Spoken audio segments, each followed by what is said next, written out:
I wish I got a little more time to rewatch this last episode. And I didn't. Yeah, I watched it late because, speaking of dust, Mike, I'm a year older now as of Monday, so I totally blanked when I got home from my wife and I went out to dinner. I totally blanked, and I sat down on the couch, turned on the Xbox, and totally forgot that His Dark Materials was on. So I didn't watch until Tuesday night. So yeah, my brain is also dust. It's the Watchers on the Couch.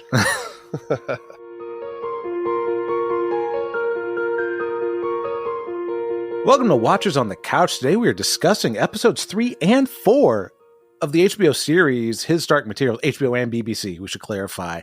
And as far as I know, His Dark Materials has not been taken off HBO Max yet, so you could still watch it. Unlike Westworld, it's gone, Mike. They fucking killed it. Yep. These episodes are called The Intention Craft and Lyra and Her Death. I'm Tim. And I'm Mike. And if you're new to the show, well, first of all, welcome to the second installment of our His Dark Materials Season 3 episodes. What we do is Mike and I discuss our initial thoughts, and then we get into our recap and review of the episode. So let's start it off. Mike, initial thoughts, dust or bust for this week? Dust being sparkly and magic, and bust as well. Bust is self-explanatory.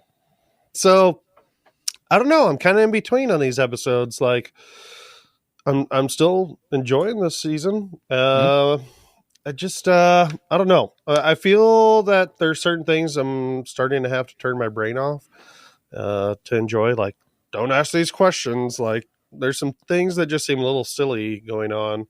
I'm like, so it's like the Bible. But I don't know. I'm kind of in the middle. I'm kind of dust and bust. So probably a little more towards the dust end. Sure. So what about you? Episode 3 was dust for sure. I loved episode 3. Episode 4 definitely goes a little busty for me. And not because there's no Azriel in episode 4, although that doesn't help. I want as much Azriels as I can get. Give me all the Azriels. Azriels. But I do like, one of the things I liked about this week as opposed to last week is that I do like how these two episodes felt like two separate episodes as opposed to episode 1 and 2 last week just felt like one long episode. But I would say outside of the stuff with Coulter in episode 4, I found myself increasingly annoyed by the whole Lyra Roger thing and and all the Mary Malone stuff. Like, I don't understand. Roger! I don't understand why we're wasting time with this woman and her sticks right now. Like, I'm sure it'll pay off, and I'm sure, like, the book readers are like, dude, it's really important. But it's like, right now, it's like, why don't you just give Mary her own episode in the season as opposed to dragging down the pacing of the show with watching her take a nap under a fucking tree and drinking out of a canteen? It definitely, you're right. It definitely drags down the pacing of the episode every time she comes along. Because in my notes, I barely have anything. I mean, well, she barely did anything. Yeah. And it's just, Mary just wanders around again and wanders with their sticks. It's Lord of the Rings. And I had this thought. I'm like, you know what would be fucking great is if it didn't pay off at all. Like, she's just so walking. Yeah. She's still gendrying out in the world, lost in the desert by the end of the episode. It would make me so happy. I would love it. She gets her own spinoff. So let's kick it off with The Intention Craft, episode 3. I have broken it down in order of character, from least to most important, in my opinion. So we will open up our recap with the viewpoint of Mary Malone. And Mary is still with the weird girls in a Gunways world. And Mike thought they were evil. Mike suspected that these girls were evil and that they were going to take her to the temple, which would have been more interesting than what happens because they do. I was watching as she was supplying up to get ready to leave. And the entire time they're like, the angles they shoot these girls at, it's like, they're going to fucking stab her. These girls look crazy. Yeah. And then nothing happened. Yep. Nothing happened at all. She gets some supplies. It's like, oh, you are all right. See ya, bye. And that's it. Every other scene this episode, every other scene of Mary this episode is just her walking around for about 30 seconds at a time. It felt just so to break weird up, the point of view changes between Asriel and Lyra and Will. Like just okay. Well, we can't jump back. We got to put Mary in the middle here somewhere. It's like, why? So we'll move on to Lyra and Will. So Lyra is dreaming about Roger in the underwood world still, and she gets up. She's all like, whatever. Pan doesn't know what's going on. He's like asking her, "Hey, what's up? Why'd you wake up?" It's like, well, sometimes people wake up early. It's like, get the fuck off my dick. But she's she goes wandering off by herself again, and every time she goes and wanders off by herself, I'm like, what the fuck? You're in this strange world. You don't even know where you are. Like, anything could happen, like while Will's sleeping, and you just, I'm just gonna go wander off on my own. I had a bad dream. Lyra. It's too much stuff to think about, Mike. That's your problem. But eventually Will wakes up and blah, blah, blah. And they do their, it's awful what your mom did to you, blah, blah, blah. And then the little flying agent shows up and tells them that she's there for Will and the knife and the girl. And Will's like, oh, you're not in charge here. I like how Will and Lyra, like, Will's like, you look different. Ha ha ha. Oh, you do too. Like, seems like it's been 2 years. Right. And we do find out it has been months. I think we find that out either late this episode or in episode 4 at some point. But he does mention that he had been looking for it for months. It's like, Jesus. Yeah, sorry I interrupted you. Salamakia? Is that how you say it name? Might be. I didn't even bother writing the name down. All right. Her and Roke, man, they both have the exact same haircut. But Will tells you. Do you think their scenes look weird? Because it still does to me. Like, it just looks the lighting is off or something. I don't know.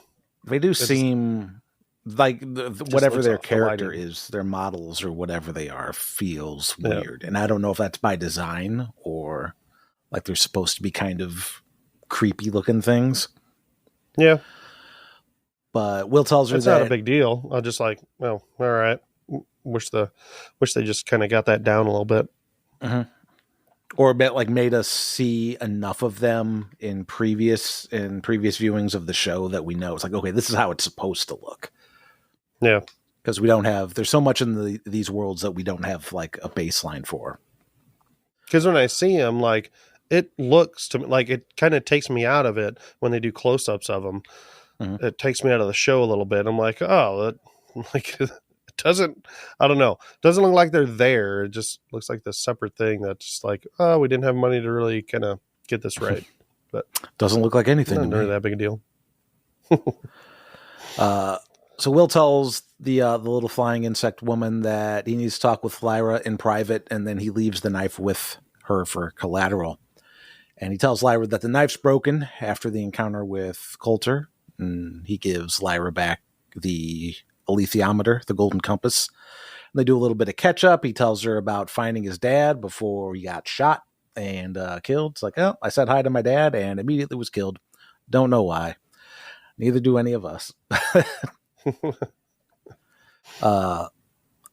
She tells Will that she thinks Iorek can fix the knife, and Will's like, that's great. But I need to go and take the knife to Asriel.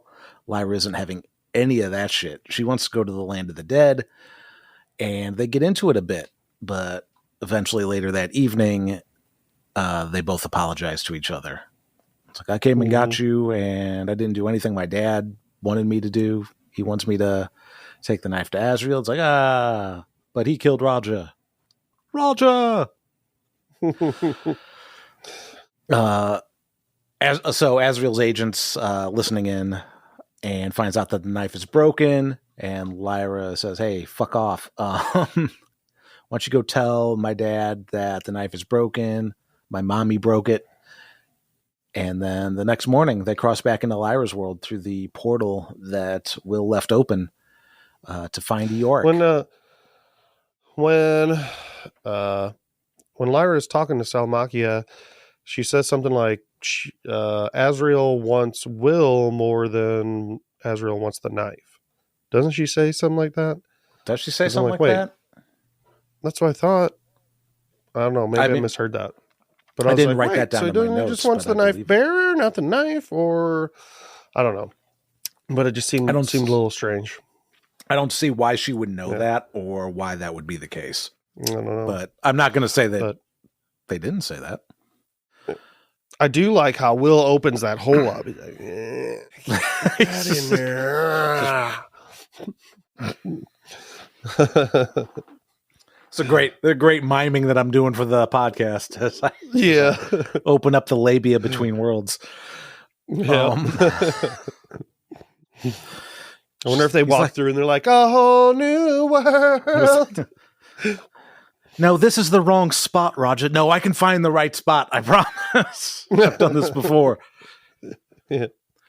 So Iork's still hanging around. Iorek Berenstain Bear is still hanging around this area. The alethiometer told Lyra so. It's like, just in case he can help, he's going to hang out by this gaping hole in between worlds. So give me a bear hug. Yeah, we see a bear hug, but there's something we don't get to see, which annoys me, and we'll get into that in a minute. Iorek doesn't want to fix. God, I wish we'd see Iork's balls. Iorek Ballstein. No, Iorek doesn't want to fix the knife, especially if they mean to take Lyra to the land of the dead. But eventually, after Lyra gives him a big rousing speech about doubt and how only good people doubt, and how both of her parents are in the band, no doubt, that he says, okay, well, don't go ahead and consult your golden compass and let me know what it says. And she says, hey, the thing says yes. It's on the fence, but it eventually says yes. It's like, okay. So they do this thing in the woods to reforge the knife. Iorek tells Will to focus his mind. Focus your mind, Will. This seems ridiculous to me. Just like an episode before, like, it's like, that knife is too strange. Oh, like he knows nothing about it. Now he knows how to mend it. Yeah. And knows that Will has to like use his mind to mend it. It threw me off so much. I'm like, what? Like he didn't know anything about it. I don't know. Like maybe they just, maybe that actor that does the voice for Iorek like just had to phone it in and like, maybe he's actually a bear. Yeah. Last episode he was Jon Snow Bear, and now it's fucking who's the Smith? Gendry. Now he's Gendry Bear. He knows how to fucking make a dragon glass knife. Yeah, and I'm kind of upset that like I thought I was gonna be broken forever, and I was just like, nah, you just gotta, you gotta have this bear that knows how to put it in a fire and. So it's all back together. It's all good. We don't know if the bear puts it in the fire. We only get to see. So, well, we'll get to it. Hang on. So Will starts to focus, and he sees his dad, and the blade starts to come together. Will, you're a warrior. You are. I'm Moriarty Merlin, and I say you're a warrior. Look how far you've come without me. And then he sees his mom, and it's like, oh, it falls apart. Iorek's like, focus again, Will. So he focuses again, and this time he's focusing on Lyra. Oh, Lyra. I love you. I'd search for you for months. And boom, blades back together. Yay. Will passes the fuck out. So Iorek forges the blade, but we don't actually get to see a bear swing a hammer or anything like that. It's just like scenes of the knife getting hot, scenes of it getting quenched, but we just see the knife. There's no bear paws, no bear swinging a hammer, no bears dunking it in water or oil. Yeah, that bear doesn't have any thumbs, man. How's that? Where the fuck did the hammer come from? He just carries that underneath his armor, I guess, all the time. Yeah, where did the bowl come from that they put the knife in? I thought that was like part of his helmet or part of his armor. It was a one piece of his helmet that Will cut off. Honestly, that's what I thought. I thought maybe it was just part of his back armor, or underneath. Yeah, it could be. Yeah, but he doesn't walk around with a belt, so... Tell me more about this. Tell me how these bears make their fucking armor. That's... What the hell's going on here? So that's they take probably a good choice, though, not to show, him holding the hammer. Yeah, it would look ridiculous, but it doesn't mean I don't want to see it. I want to see it so I can say this looks ridiculous. There's a fucking... I mean, I've seen bears hold bottles of Coca-Cola, and it's fine, but a bear swinging a hammer, get the fuck out of here. Really, they didn't fucking need Iorek at all. They could have done that themselves. I guess. He only hit it with the hammer a few times, like... It was already back together. What did they... I didn't see him put any flux on it to hold the blade together. Anyway, so they take their leave of Iorek, who says, I might never see you again, but I hope you do. And you will always be welcome in Svalbard. You too, Will. You armor-breaking piece of shit. I'm still fucking pissed about that. You know how long it takes me to make that helmet and get it to fit my face right? I don't have thumbs, dude. Like, and then Balthamos just shows up again for seemingly no reason. That's what I thought. It seemed weird to just have him show up now. Dude, I don't like, is he going to turn on him? Is he just watching them to turn on him? But it seems so strange that he just had this sudden change of heart, because now he's like wanting to help and like kind of like this nice guy, this nice angel. I should have done better, and I apologize. I'm a new angel. But I've been watching you this whole time, and I'm never far. I see you've got the knife again. Now bye! Is it time for you to go to Azrael? So, no, I'm going to go to the land of the dead first. You should come with us. Oh, no. Angels don't do that. I have a different path, and it's the path of a betrayer, because Azrael got my boyfriend killed. Yep. Yeah, I think you're right. I didn't think about it until you just said that. Like, is he going to turn on them? It's like, yeah, no, it makes sense if he does. Yeah. Yeah, because he probably left and went and told the authority or told the regent, Metatron. Yeah. Alan Rickman. He told him that... yeah. Oh, yeah, Metatron. So... Dude, I forgot all about that scene in Dogma. Oh, Metatron? Yeah. Yeah. Metatron is the voice of God. Yeah. I forgot about that.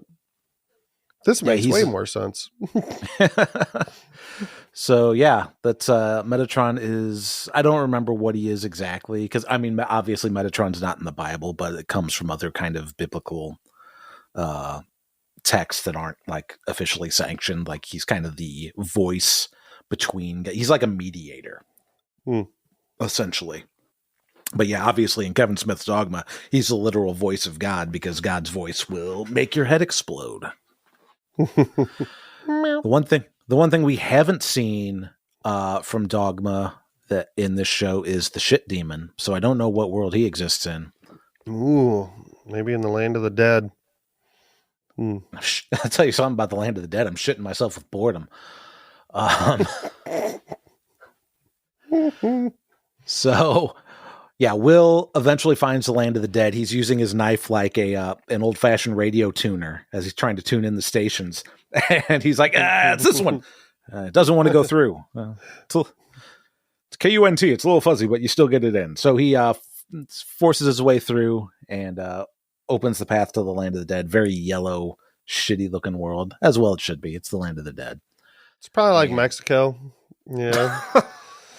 This is Mexico yellow? Well, no, because it's yellow, because, American films, if it's like foreign place like Mexico, they use the, yellow. That's true. They do put I guess it's not a gel, but it's that is true. They do that. And in the future, everything's really blue. Mm-hmm. Yeah. Fucking weird ass Hollywood. So you thought I was being like racist or something, but, or nationalist? I didn't say anything bad about the people. No, it's just, I just assume like if you pan up high enough, if you go high up enough in a plane, you see that the states actually have lines and each state's a different color, like on a map. Yeah. I've never found the big letters across Missouri, but I'm sure they're there. We have to search for them. So yeah, they go through into the land of the dead or whatever, like this purgatory kind of in between world is. And Lyra's like, yeah, this is the right place. This is the place I saw in my dream. And Pan's like, oh, hold up. This place doesn't fucking feel right. Lyra's like, oh, look, you got it on the first try. That's great. Thousands of worlds. You got it on the first try. Well, he was tuning. He's like, this is the last world I can find. There's nothing past this world. Ooh. So that's the Lyra and Will stuff for this episode. So we're gonna jump over to the Magisterium. Not a lot that happens in the Magisterium. Gomez arrives back. Yeah, never really does. Gomez arrives back at the Magisterium, tells Father Epic McPhail how he lost Lyra, and that's going to take more than manpower, he thinks, to get her. We're going to have to do some heretical shit to kill this kid. Later, McPhail tries to get in touch with the authority, but he can't make contact. He doesn't even get the voicemail. He just lets it fucking ring. So that's disappointing. And then later he brings in one of the scientists that was helping Coulter with the little soul guillotine thing to sever children from their demons last season. Asks her if their findings of that could result in making a weapon. Can you make a soul weapon? And she's like, hey, man, we probably shouldn't do this. Like, Azrael ripped a hole in the fucking worlds. He's like, hey, I've been tasked with creating a new Eden on Earth. And it was ordained for me by the authority. And she better help him make him a weapon, or he's going to take what he needs by force. Now, when he says he's going to make a new Eden on Earth, which Earth? Is it all the Earths? Ooh. Just his Earth? Because each Earth has their thing going on. I would think just his Earth. That's what I would think. Because isn't it kind of heresy to even talk about the other worlds that they know about now? Yeah. I mean, well, that's what that Dr. Cooper, hanging with Dr. Cooper. Yeah. Yeah, she says that, but I mean, obviously it's heresy to talk about it, but they know they exist because they sent ships through it at the end of last season. And they're still guarding that rift in space. Yeah. So whatevs. And that's it for the Magisterium. So yeah, McPhail wants to make a weapon. So the meat of this episode is the Lord Azrael Balakwa stuff, which is, by all accounts, this is the best part of the show. So Azrael's basically taken Coulter prisoner after he found her knocked out last episode. And she's like, you don't need to tie me up. And he's like, well, you had a chance to be by my side and live in this big tent. Isn't this a nice tent? But instead, you decided to go back to Lyra. What are you, her mom or something? And she's like, yeah, and you're her dad. And the Magisterium wants to kill her, dude. So, I don't know. Like, Azrael's still super dismissive of Lyra. Well, the whole Eve thing in general, but definitely the Lyra stuff, which is kind of tiresome. Mm-hmm. Yep. And he's standing there like Al Bundy. with his the hand down the front of his pants. Yeah, I killed 4 kids in one day. Oh, hokum, religious hokum. I do love that he said hokum. That is great. You never hear awesome. Hokum. You never hear hokum anymore. Yeah. So hokum. So he's dismissive of the whole Eve thing and all the fuss around Lyra in general. And Marissa's all, hey, you don't have to play that role. You're with me now. I know you don't mean any of that shit you're saying about her. And Azrael's like, how dare you to presume what's on my mind? I say our daughter's a wretched little bitch and fuck her. Dude, he's such a piece of crap. It's wild. He hasn't ever said one good thing about her. He really hasn't. I don't understand it. So, especially because I don't know, he oh man, I don't know. He took her to the school to, I don't know, help keep her safe, but then he doesn't care about her at all. Well, Yeah. obviously he does, I guess, because his kitty cat, it's like, that's not true. Yeah. And Coulter's saying, hey, that's not true. So Mm-hmm. I don't know. So yeah, Asriel's like, man, that girl sure cast a spell on you. It's like, yeah, that's what happens. And walks off. So yeah, now we're at this point where Coulter is going for this redemption arc. I mean, she's still pretty awful. Asriel's also pretty awful, but both of them, I guess, tried to keep her safe, but distant in their own fucked up way. But yeah, you're right. Like this far into the show, like I'm worried we aren't going to get a true acknowledgement of why Asriel acts the way he does towards Lyra, the way we've kind of gotten with Marissa, so far this season and like at the very end of last season. Mm-hmm.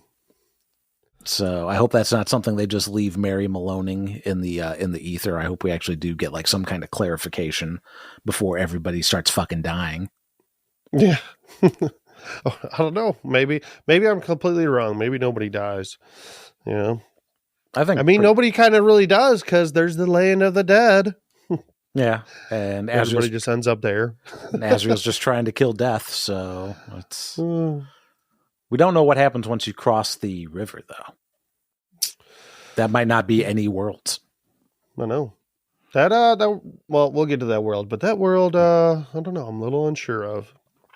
So, Asriel's in the tent with a gunway when Ruta Scotty comes in. And she's like, what do you mean fucking Coulter's still alive? She killed all these witchers. You should like just kill her and be done with it. She shouldn't blah blah blah. There's nothing to discuss. And Asriel's like, hey, we got a republic here and a council. We don't just fucking decide that stuff. We need to chat about it. So there's some discussion about whether or not she may have some worth. So we have a bit of a trial. And she's like, hey, I've sat at tables with high clerics and all my knowledge of dust. I'm just as much an expert on dust as Asriel. Just ask him. And Asriel's like, hey, man, this isn't my floor. And she's like, oh, it looked like it is. So it's like, I don't get what's going on there either. But yeah, I don't know. This whole Judge Judy thing is kind of threw me off a little bit, but I don't know. I guess they find her. I don't know. All right, yeah, we'll use you. Potentially has some shit. Like, yeah, I did some terrible shit, but I'm gonna help you because you might be able to help my daughters. And it's like, because I love my daughter. My daughter. What? Yeah. Welcome to HBO. It's a daughter show. So, yeah, the council decides she can stay, provided she remains useful. Asriel asks Marissa about reports of Lyra traveling with a boy with a weapon that can kill God and what she knows about him. And she admits to meeting Will, but she says, I don't know anything about no knife. It's like, oh. She's a liar, a lying liar. Yeah. That lying Marissa Cunter. Oh, no. Who are you, Daemon Targaryen? Yeah. So later she's looking at the plans to the intention craft, which are just laying out and about. And yeah, that seems like a great idea. Yeah. Hey, you know what? Coulter, yeah, you can roam around anywhere of our camp. Just don't leave. What? I don't know. Seems really silly to me, but okay. So yeah, she eventually finds the labs where that's kept, but not before Asriel learns that the knife was broken, or that the knife was broken when Marissa tried to take the knife from Will. So Asriel confronts her about the knife, and she's like, "Yeah, I didn't think telling you about that would help my case any." He's like, okay. So then back to this whole like, oh, I thought the floor was yours. She starts accusing Asriel of being enamored with his own power and wanting to take the authority's throne for himself, which he denies.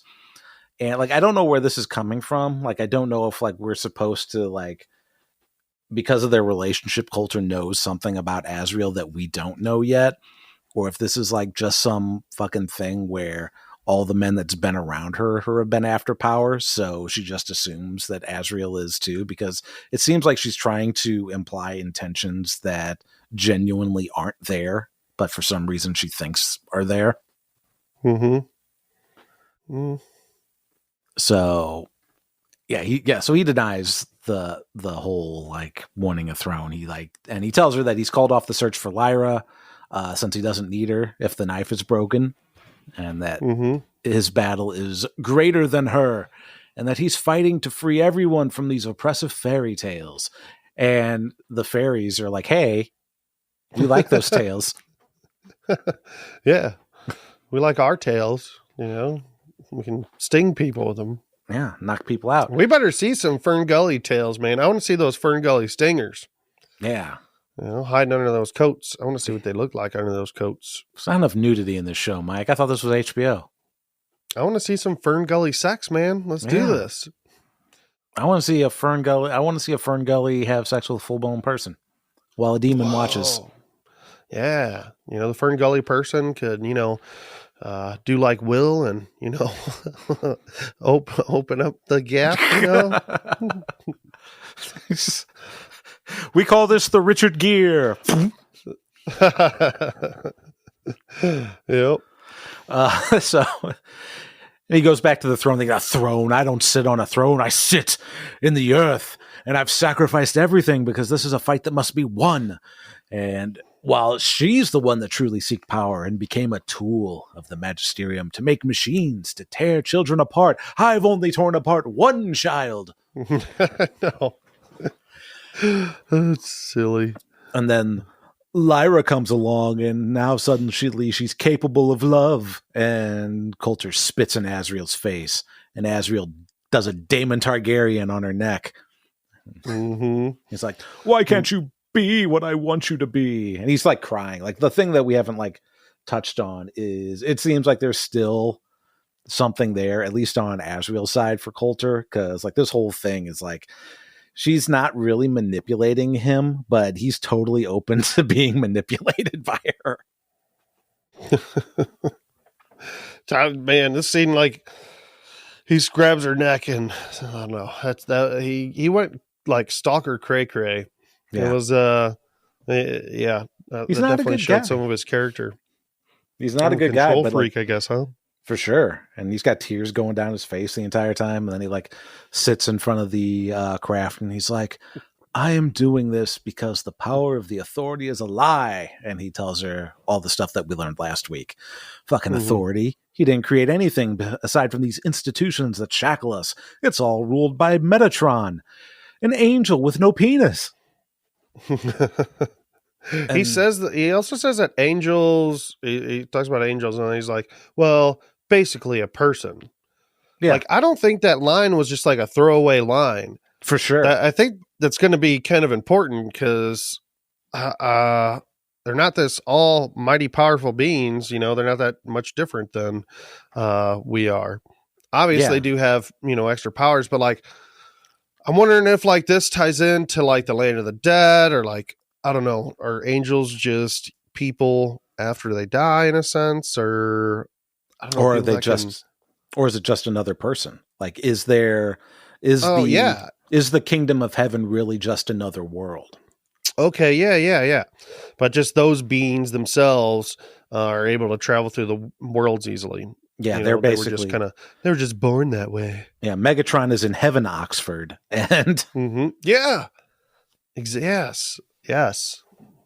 So yeah, and Marissa's like, I don't believe you. You're a lying fucking Lyra, and Azriel says, no, it's a lie. All the awful things that you did in the name of the authority was a lie, you dope, and I'm going to show you, and then you can watch me start a war.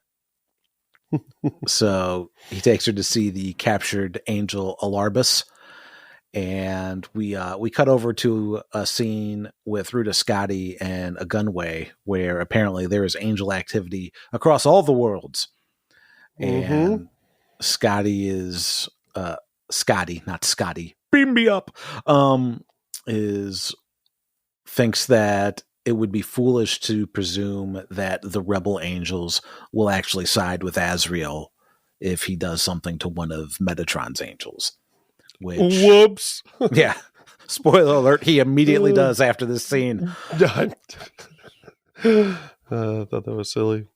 So he explains to Alarbus that I don't need a knife.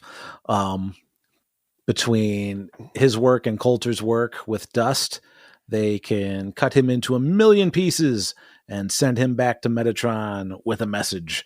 And Alarbus is like, "You're a sinner," and Azrael's like, "I'm the harbinger of change." Mm-hmm. And my message to Metatron is, "I am here." Are you not entertained? Yeah. So he flips the switch and blows up Alarbus. Meanwhile, Marissa slips out and commandeers the intention craft. What? What? Oh, didn't see that one coming. Oh, it's powered by demons, and you just need your intentions to fly it around. Interesting. Good thing you left those plans out for me to read. No.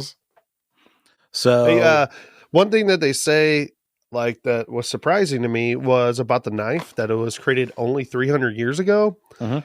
I was just under assumption that this thing's like fucking ancient. For sure, But yeah. it's like, oh, all right. There's a lot of Interesting. lore in this world that we're not getting that seems to just like come up happenstance. Yeah. So, yeah, as she's flying off, she's getting pursued by Azrael and some troops. Azrael decides not to open fire on her and instead tells Roke to get on board and follow her. Azrael's like, no, don't go. Oh no, I really don't know. Don't go. Uh-huh. So trickster. So she's all, "Goodbye, Azrael," and he gives a stoic nod as she zaps herself away. And Gunway is pissed. He's like, "What the fuck are you doing, Azrael?" And Azrael's like, "Oh, she wants to play mother, so let her. I hope the Magisterium is ready for her." Which, no, you don't. That's not what you want to hope for. But okay. But that's what happens in this episode. The intention craft. We actually end with the stuff that we said with Lyra going into the yellow world. But yeah. Next up, we're going to talk about episode 4, Lyra and Her Death. So, Mike, Lyra and Her Death. Let's get the really important stuff out of the way first. You ready? Okay. All right. So Mary Malone walks around and rests by a tree. Next, we see Mary Malone. She's sleeping by the tree before she's woken up by some part bear, part giraffe, part aardvark thing. Yeah, like part aardvark and elephant, like an aardvark-ophant. Yeah. And then Mary drinks out of a bowl, eats a blackberry. The animal starts walking away, and she's like, "Oh, wait." And then she runs after it. And that's the Mary Malone stuff in this episode. I know. It's so ridiculous. Hey, I am happy, though, that she at least grabbed a few more berries. Because I was like, that's it? Like, she was all hungry, and, like, she's just going to leave that there? Like, dude, just pop all those in your mouth at the same time and go after that aardvark-ophant.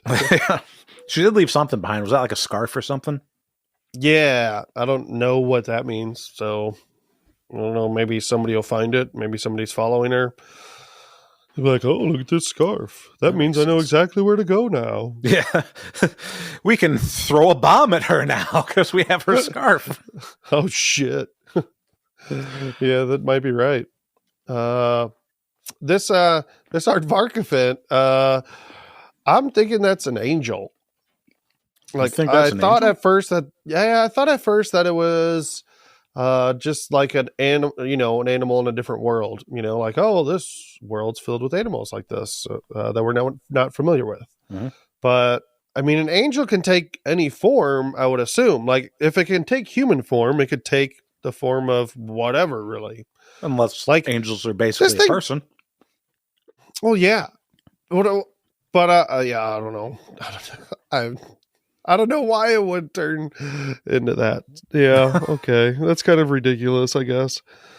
It'd probably turn into something familiar with her, but maybe not. Maybe it's to get Mary's curiosity, or I don't know. But how this thing gave her this, coconut water and berries, but how? It doesn't have fingers, but did it by magic. Oh, dude, those berries were in that thing's fucking snout. Snout berries. Oh, disgusting. Oh, aardvarkefant boogers all over. That's probably what they are. They're not even berries. What if all of our fruit just comes from the orifices of animals in other worlds? Oh, man. Oh, well, it's still delicious, so, Enjoy your ignorance berries. is bliss, Don't look up what's in a hot dog. Yeah. It's berries. It's berries all the way down. All right. So let's jump over to the Magisterium. Coulter arrives at the Magisterium on the intention craft with Roke stowing away. And she walks in and the guards are like, hey, stop. And Gomez is there. And he says, oh, hi. Tell the Cardinal that I'm here. And Gomez is like, excuse me. He's Father President now. He's Boss Daddy. He's Daddy Boss. So he's President Religion. Yeah. He's the daddy of all presidents. He's the founding father. So they get to McPhail's door, and she's like, hey, let me in, dude, and tell the kid to leave. So Gomez leaves and heads to this door, and Roke follows him to the door, but he can't get in. So we jump back to McPhail, and he's all pissed off at Coulter. He's like, you prevented us from finding Eve, blah, blah, blah. He's like, my daughter. It's my daughter. So they have some back and forth about who betrayed who. And Marissa says that she had a plan to keep Lyra safe until McPhail fucked it up, like he always does. And he asks, oh, what plan? And she's like, well, Eve wasn't the source of sin until she was tempted. And I had Lyra's source of temptation and the knife and everything. And your fucking goon showed up and scared him off.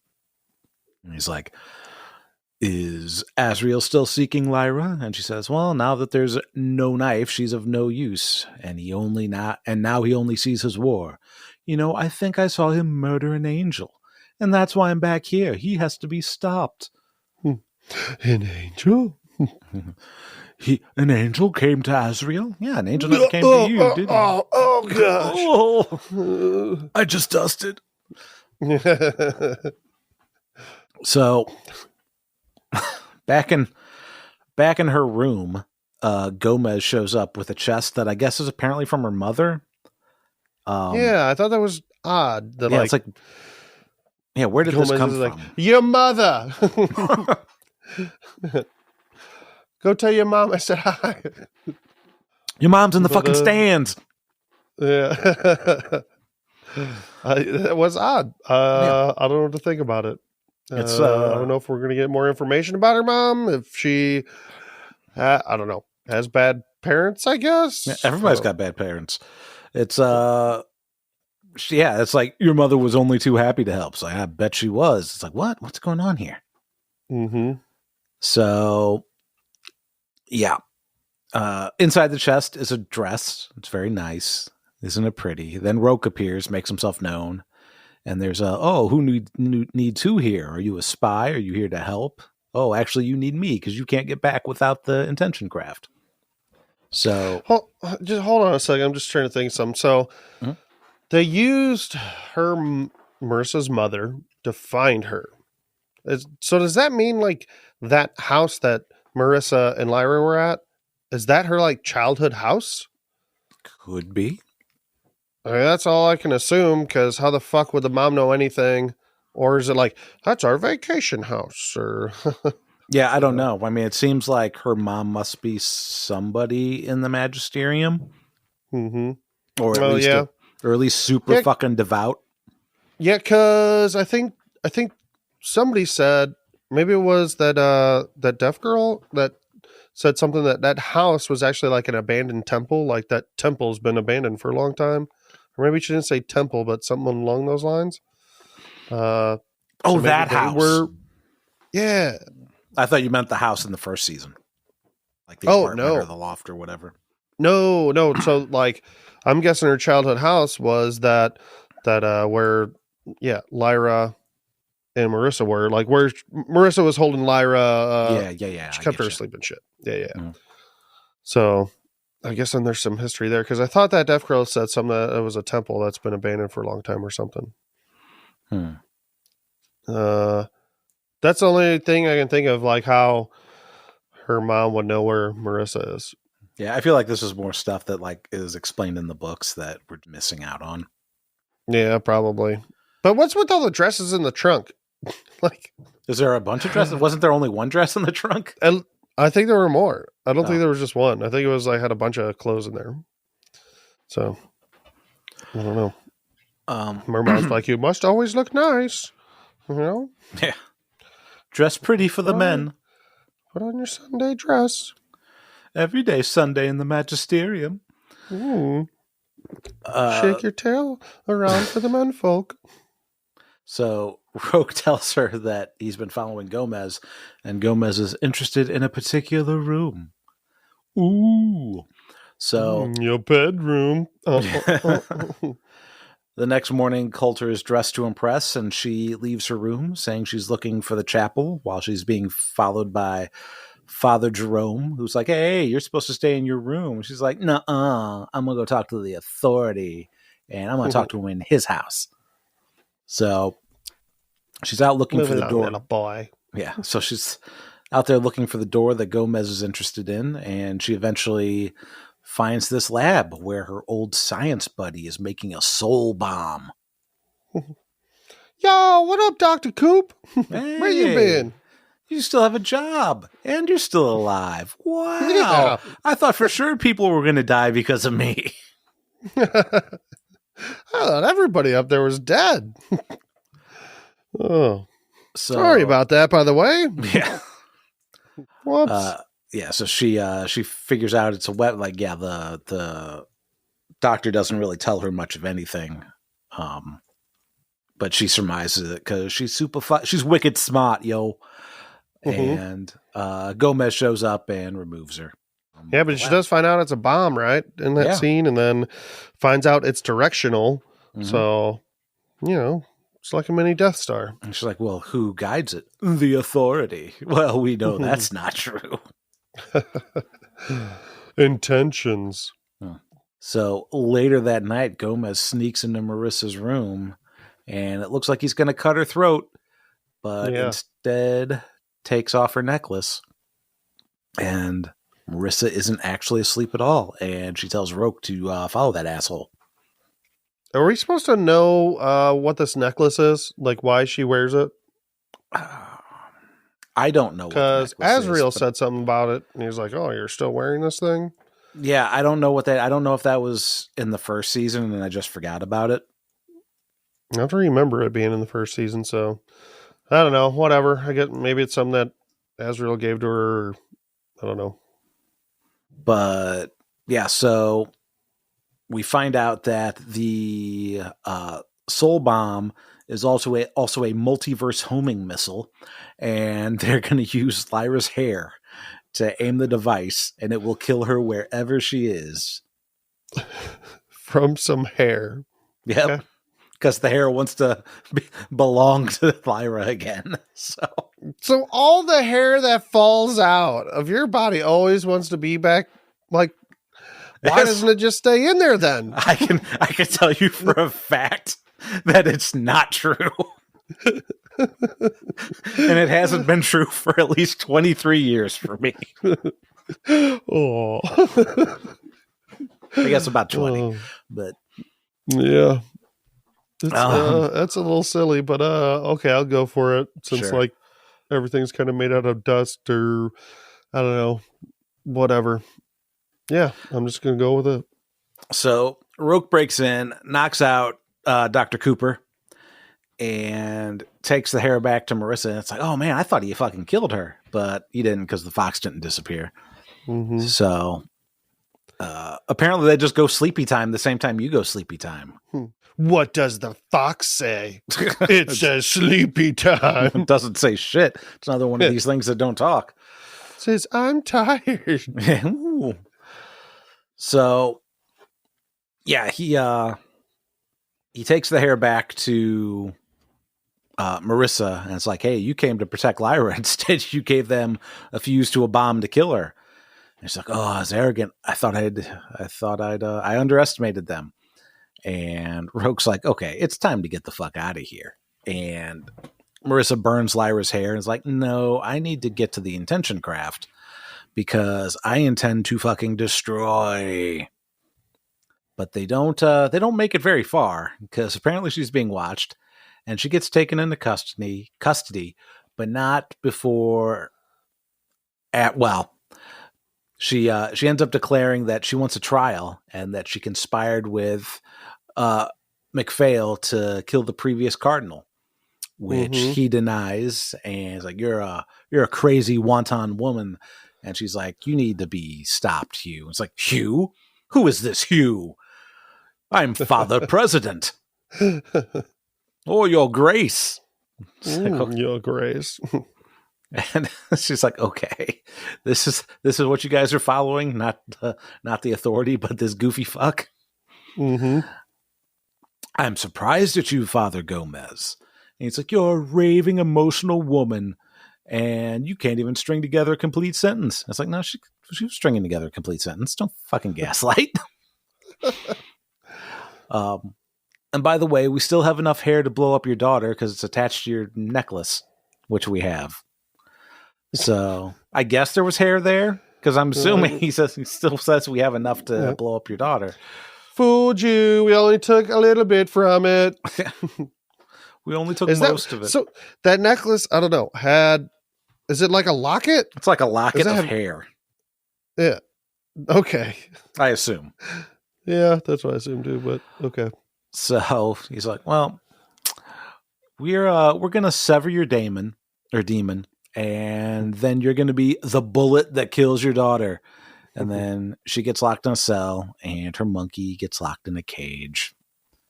Womp. Joke's on you. I can already separate from my monkey. Yeah. Joke's on you. I don't like that fucking monkey. Yeah. I beat my monkey all the time. What? Yeah, we do too. Because we can't have sex. Are you hurting yourself again, Hugh? How does Marissa separate from her demon? Did we ever get any information about that? How she can do that? I think Lyra Lyra asks her about it in season 1, and I think she says that it was painful, and that's like all we really get. Yeah, I guess it's just a setup for when Lyra starts separating from hers. Yeah, maybe. Well, no, we've seen it before of other people, like when their demons get a little too far away. Then I think we've seen Lyra in pain when Pan got too far away or something. Yeah, but they keep saying that they, like, if we separate, we die. But that might not actually be true. That just might be something that everybody thinks is true. Mm-hmm. So they don't do it. Hey, and Marissa control the specters too. How the fuck does she do that? I still have no idea what's going on there. And what the fuck is a specter?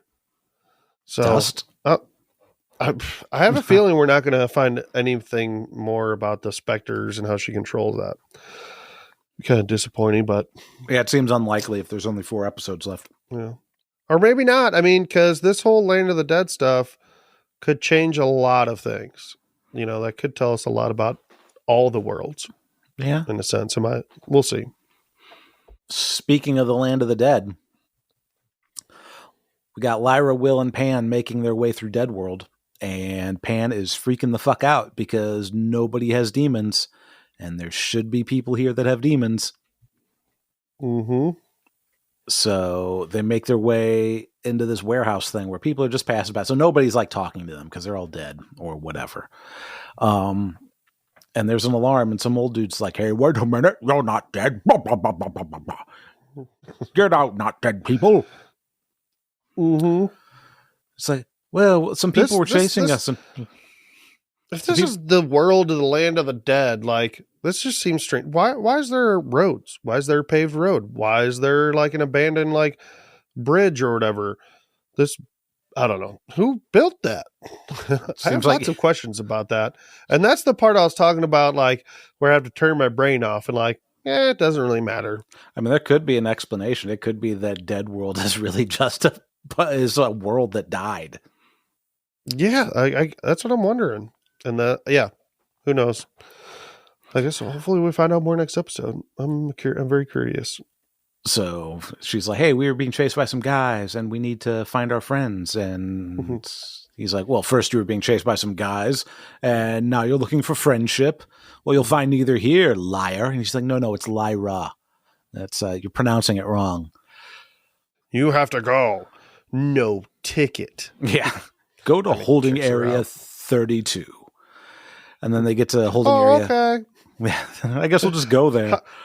Where is it? Got any directions? Like, they just go walk away, like, without any directions. How are they supposed to know where that's at? I don't know. I guess you just follow all the people. So they get to 32, and some guy tells them to go to 507. It's like, fuck, man. Here we go. I thought the rest of the episode was just going to be that. It's good. It's a choose your own adventure book. Turn to page fucking 503. Yeah. They're just going to go to the next place, and he's going to be like, go to 102. Then we start at the beginning of the series. So they come across some dude that actually talks to them, and he says, hey, we're on the same path. And there's a room of people that aren't quite dead yet. And he introduces Lyra and Will to them. Just mostly dead. Yeah, mostly dead. And Lyra and Will ask for help, and some woman is like, hey, they shouldn't need help. Talk to your deaths. And What? What? Yeah, so we learn that everyone is born with their own death that is with them their entire life, and that they're the ones that take them out. So, Mike, there's a Grim Reaper with us right now. Our own personal Reaper. Yay. I feel all warm and fuzzy inside. Yeah. There is love in knowing that they've been with you your entire life and they're just waiting to kill you. So, yep. And they'll take you, your deaths take you to the boat and the boatman. And Lyra's like, yeah, that's where we need to go. How do we get there? And she's like, well, we don't know. You don't get there without your death. You have to invite your death to you and blah, blah, blah. So Lyra is trying to figure out how to invite her death. And Will and Pan are like, hey, let's slow down a bit here. This is getting stupid. Yep. Like it's getting a little crazier and crazier as the episode goes on. Mm-hmm. It's like, Will's like, maybe this isn't the right thing to do. And Lyra's like, maybe, but we're doing it. It's what we came here to do. She's like, you don't understand. I didn't get a chance to say bye to Roger. I want to set things right, even if it means I have to die, which causes her death to show up. So they have a little chat. And Lyra's death is like, hey, you're going to die eventually, so there's no real rush. And Lyra is exactly. Like, yeah. And Lyra is like, well, we both have to talk to people. And Death is like, yeah, so does fucking everybody. What makes you special? And she's like, well, if you've been with me. But I'm really, really hurt. Really sad. Since you've been with me, you saw how Roger died, and Roger needs me. Roger! And he's calling out for me. So Death agrees to take Lyra to the boat, but can't take her any further. So they get to the boat, but not after Will is like, so what if we die and don't make it back? And Lyra goes, well, then we'll have died doing something important, which will you have? Doesn't seem like it. Nope. What, just to show up and say, oh, hey, I missed you. Sucks you died. Oh, shit. We're dead. So, we can't find our way back. Can't go back. This was important, right? Yeah, it totally was. I'm so glad we did this. I'm glad. So the boatman is like, what if you can't go? And he's referring to Pan. And everybody's like, what? No, Lyra has to leave that part of herself behind. And Will's like, hey, why should she leave behind something when I don't have to? And the boatman's, oh, you do. Absolutely, you do leave something of yourself behind. Unlike Lyra, though, you don't see and talk to that part of yourself. You're going to find out when you're on the boat. So she has to leave because I thought, didn't they tell us that the demons are their souls? Yeah, essentially. Isn't your soul like what's supposed to go into the afterlife? So what's happening is the exact opposite of that. That's what's confusing me. Yeah, I guess the land of the dead's just for bodies. Souls go someplace else. Souls are angels. Yeah. I don't know, I guess. I don't know. Maybe that is the case. So Lyra tries to slip him on the boat with her, but it ain't happening. The law doesn't work that way. Yeah. I really like this boatman, too. Yeah, the boatman's great. I felt bad for that boatman, too. Yeah. No, the boatman's a great... So that was a great scene.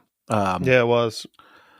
So Pan's like, we can't separate, and then runs off, and Lyra runs after to talk to him, and she's like, I don't want to leave you here. And Pan's like, well, so don't. Let's fucking leave. And Lyra's like, I can't leave. What about Roger and Sal? And Pan goes, Roger and Sal are fucking dead, buddy. And Lyra's like, but what about our dreams? And Pan's like, I didn't have those dreams. I'm not even supposed to be here today. We just have to add every Kevin Smith movie in. So you're choosing dead fucking Roger over me. Fucking go then. It's so weird. I just really don't get it. So like, all right, they get to this place where there's 100% proof that there is an afterlife. Mm-hmm. Like, so when Lyra dies, she's still going to fucking see Roger anyway. Yeah. Why the fuck would she even care then, like, anymore? Because she could just still live her life and be like, oh, okay. Because she's having dreams, Mike. What about her dreams? Oh, goodness. Not having bad dreams after somebody dies that you care about. Roger's in pain, Mike, in the land of the dead. Pain hurts. His soul was ripped apart by Azrael's dust machine. Something bad has happened to him in the land of the dead. See, but that's the thing, too, is that it happens anyway, or that they get separated from their demons. So even if Roger got killed and by his demon separating, like in whatever world, in their world, like it's going to happen anyway when they die. Mm-hmm. And they get separated. So yeah. Well, either way, she gets on the boat.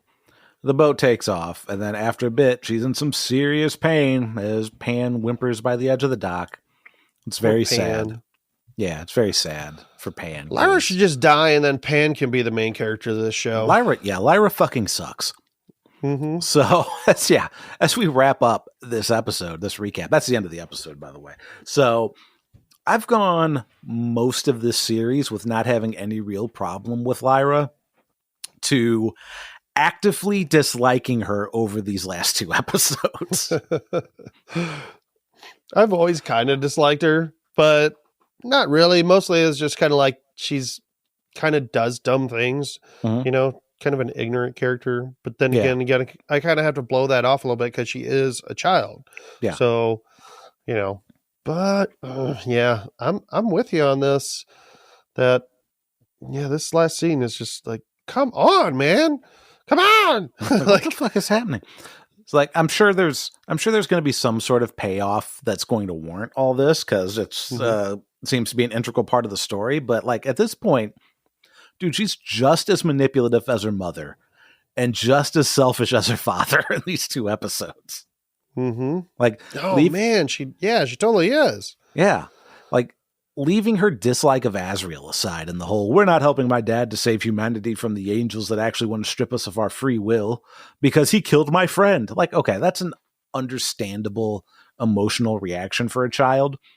But at this point, she's basically twisting Will and Pan into risking themselves to make herself feel better and assuage her own guilt about Roger. Mm-hmm. Which is fucking Dude, that bullshit. is like Azrael. Like It's her abandoning Pan is just like Azrael abandoning her. Mm-hmm. And then Azrael going, I have to do this. I have to kill God. Yeah. And she's like, I have to find Raja. He's my God. Yeah. Hello, I'm Roger. I'm God. I'm the authority now. I want a throne. This place seems really sketchy to me. I don't believe it's like this Land of the Dead where I know I just said, hey, all about this stuff, but like, hey, there is a Land of the Dead. This is where you go when you die. Mm-hmm. But it seems real sketchy. It doesn't seem like the place where you go when you die. Like, it doesn't seem like it should be this way. It's like it's the train station. It's the glowing train station in Harry Potter. But well, it almost seems like bullshit. Is this like another place, kind of like how the authority isn't actually like the creator of everything? Mm-hmm. Maybe in this world, I don't know. There's an angel that's taking advantage of people who have died. Like, yes, maybe there's an afterlife or something, but I don't know. Maybe those people don't have to go there. Maybe they're being manipulated to go there. I don't know. Why are there people there that aren't dead yet, and they're like waiting for their death to find them? The only thing I could think of is if they're like in a coma, like they're on the edge of death. Oh, okay. I don't know. That's the only thing I could think of. But that's another thing. What if they wake up? Seems a little sketchy. Yeah, right. I guess they just disappear out of that world. I don't know. That's so. I think we're going to find out something about this world that it's not what it seems to be. Yeah, probably. But yeah, I'm not a big fan of Lyra right now. Like, not to the point where I think she deserves to be blown up by a soul bomb. But I'm definitely in the camp of you're about as big a piece of shit as your parents are. Yeah. Dude, maybe the boatman is like, not actually the boatman. Maybe he is the guy that like takes them, That's why he wants to separate them from their demons. So, because if they don't separate, then he can't control them or something. I don't know. We're going to find out, next episode. He's like, I'm the boatman. Cuckoo cachoo.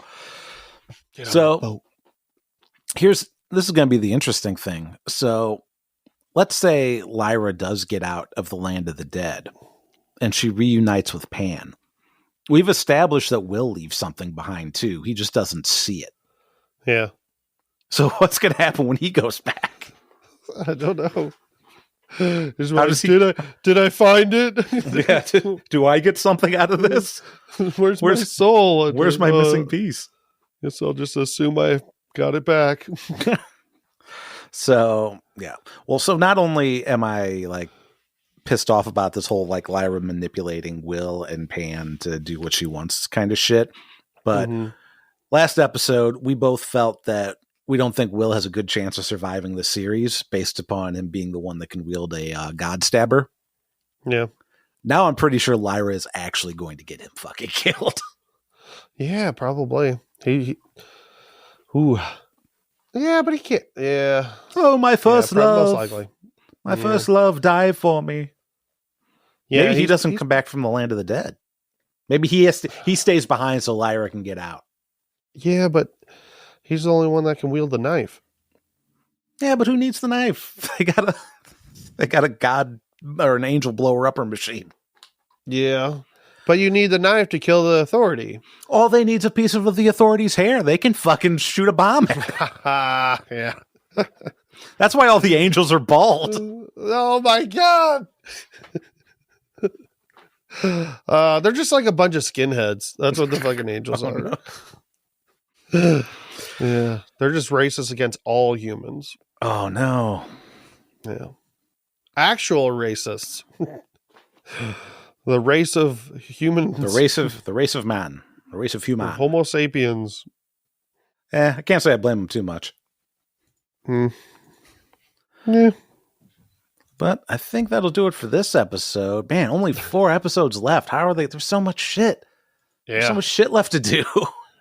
Yeah, it's a lot to go through. I think I'm gonna rewatch that. I have to rewatch this episode before next Monday.